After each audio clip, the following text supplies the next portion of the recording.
We're gonna move. I promise we're gonna move to the next game at 9:45. We're start. That's usually when we start the bonus match. Is 9:45.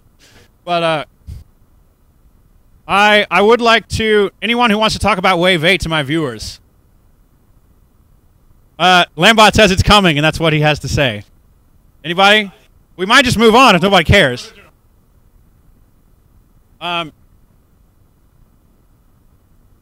Wilson says Wave 8 makes me really unexcited about Wave 7. I'm still pumped about the Houndstooth.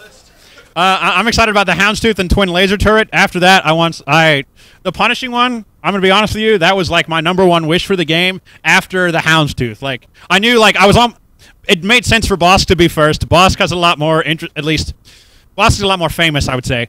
But the Punishing one, I think, is just kind of a cool thing from a design space. I've wanted a long time a ship that had a crew member and an astromech. Salvaged astromechs are good too. I love R4. They make it makes my Y-wings pretty happy.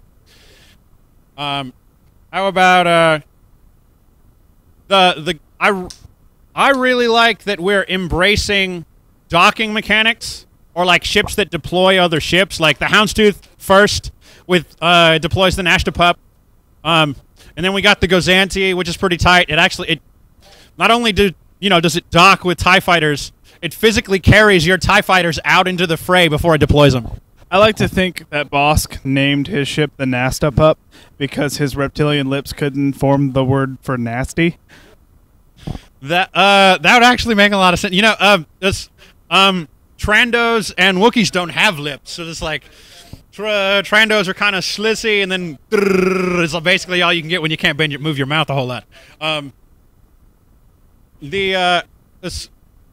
The Ghost, it seems like way over the top at first, and then you look into it, and it's front arc only unless you spend extra points on a ship and then don't use that ship.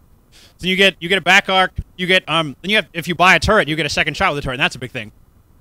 It's 4 dice primary, front or back, as long as the Phantom is attached. Front or back if the Phantom's attached, but not all the time. Once the Phantom deploys. If the Phantom's attached, you've got basically a 4 dice fire spray.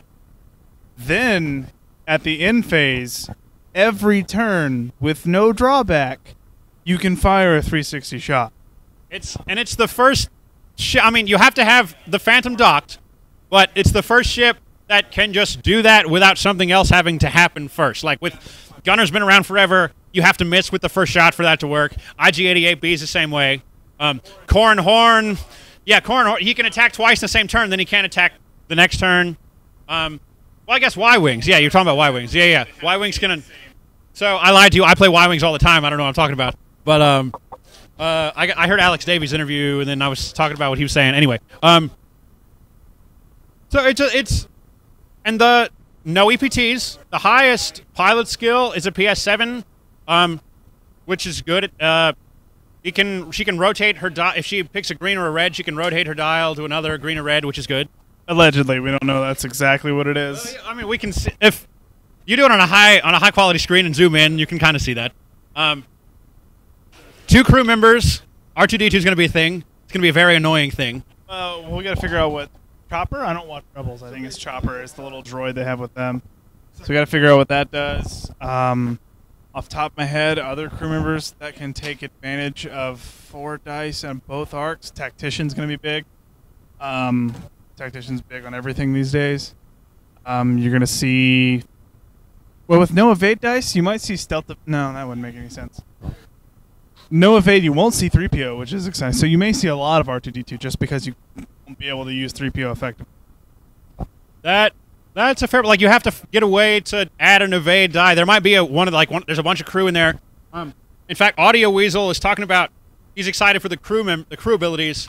There are 3 unique pilots for the Ghost, 4 unique pilots for the Phantom. There are some overlap in there. There's also 5 new unique crew members for the Rebels. 5. That's a lot. I didn't know it was 5. That is a lot. I'm more excited for the crew and stuff coming out of the rate. Agent Callus is going to be good. If you put him on the Gozanti, Callus seems kind of a scummy card. It seems like a bounty hunter ability, but it's still crazy good. Like, I'll be playing that. If you throw that on a Decimator with Isane Isard and the Emperor, that Decimator could potentially dodge, what, like 3 evades a turn? If you put it on Kenkirk, right, there's just so many evades. It's a lot of evades. Well, you can't fit him and Isane and the Emperor, because the Emperor costs 2 slots. But what about Callus on freaking Shirano? He already converts a focus. Now he converts a second focus on attack. Predator, he's completely, like, his attack is completely action independent now. At range 1-2, he should never miss. Yeah. Ever. What about next? What's the next ship? Oh, the Inquisitor's tie. This is a tie advanced prototype. Seems interesting. Same stat line as an A-wing, but it has instead of the evade action, it has barrel roll instead. It has a 4 straight green, which it might be maneuverable. It might be a pretty good boat for push the limit. The TIE Inquisitor himself, pilot skill 8, primary weapon attacks always count range 1, all the time. So yeah, he's basically going to be an interceptor. That's really what he's going to be, an interceptor. He might be more like a Star Viper. The dial might be a little bit more limiting. He's going to be fast. We know that. It's going to be fast. There's no reason for the TIE advanced prototype to be an inagile, because there's no reason for it to be a slow, dirtling craft. So I think we're going to see white 1s, white 2s, maybe even green 2s. Green 2, that's Interceptor A-wing territory. I'm not going to say it won't have green turns. I'm going to say if it does, they're probably not 2s. It might be 3s. It might be 1. I think 1s would be nuts, but we don't have a ship with green 1s. Maybe that's too good. I don't know. Yeah. All right. A card that comes in that ship that's probably, like, I don't know. It's pretty good. The tracer missile. You shoot a ship, and if you hit that ship with this missile, it requires a focus to activate, not to use. Every ally within range 1 to 2 of you acquires a target lock on that defender, and that's nuts. I'm just gonna say, Blount, Biggs, Bandit Swarm, and then all the assault missiles. I have run. You don't even need the assault missiles, just target locks. I've run Biggs and 6Zs, and it is so much fun. What mood? Does anything else come in that thing? In that ship? That's good. That we know? Yo. I'll get to that. Yeah. Lambot says we should talk about Dragon Con, and we will. In a minute. Next ship is the Miss Hunter. It's the famous ship of Forlom and Zuckuss. I guess Zuckuss mainly, and then Forlom is his kind of servant guy. Kind of like Guri style there. But Zuckuss's ability, you can roll an extra attack die. If you do, the defender gets an extra defense die. That seems pretty good. Like, it makes C-3PO a little less consistent, and then you have essentially a heavy laser cannon against those fat turrets, which is good. Well, I really think that range 1 is where this is going to come into play, because he's going to be rolling 5 dice, and so you're going to see a lot of, especially in the 2-ship meta, a lot of ships only have 1 evade, where that second evade isn't going to help. They're not taking defensive actions. Most of all their actions are going towards offense. And so I think what you're going to see is a lot of people taking that extra attack when it helps them and doesn't necessarily help the defender. Right. Like it's absolutely no one's taking defensive actions on a decimator. So you're taking offensive actions only on a decimator. You're going to boost a lot, and you're going to give them a 5/8 chance at nothing. Seems good. Seems good. And an interesting bit from if you watch Team Covenant's YouTube channel, I watched the interview they did with Alex Davey today, and he was saying he's really excited for Forlom's ability. Apparently, it's like Scum Hawk style, where it's like, don't want to deal with that again, that kind of thing. So, like, I like that kind of crap. You know, we just watched the game where that was going on, and it was really annoying, that TIE Swarm player. Yeah, it made the game last a long time. Audio Weasel wants to hear about that Illicit Cloaking device. It's it costs 2 points.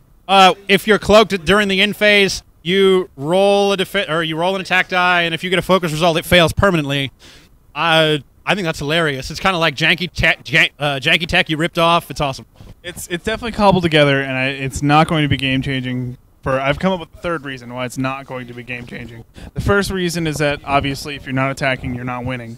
Second reason is that it's not advanced cloaking device. The reason that phantoms are so good. The reason that cloaking was so great, and the reason that phantoms are so great with cloaking is because they can shoot and cloak every turn.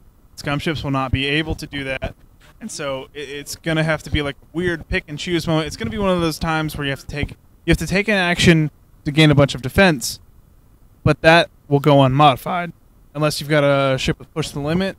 Which, I mean, Star Vipers, maybe. Gurry, maybe at range 1. If for some reason Gurry decides to cloak at range 1, that doesn't make a whole lot of sense. It'll be fun to 2-speed barrel roll Hawks. That'll be a lot of fun.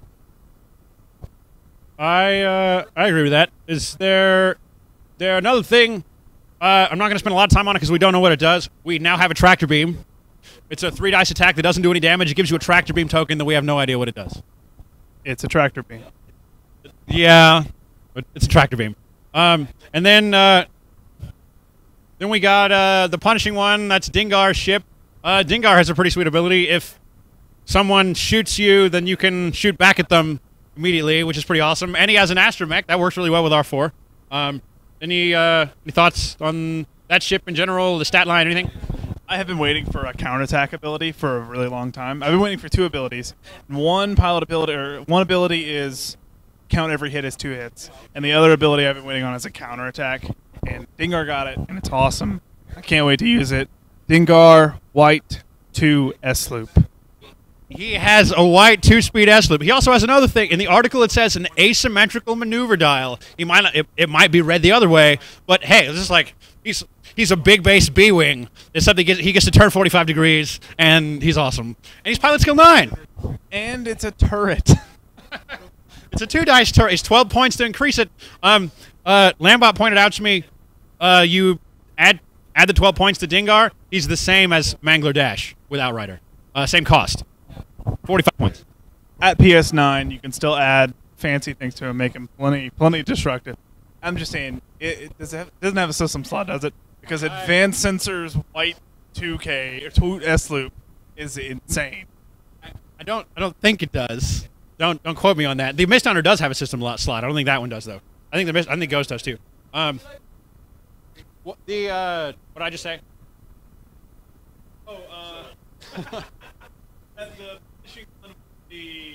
It's the same cost as Dash. Mango Dash. Yeah.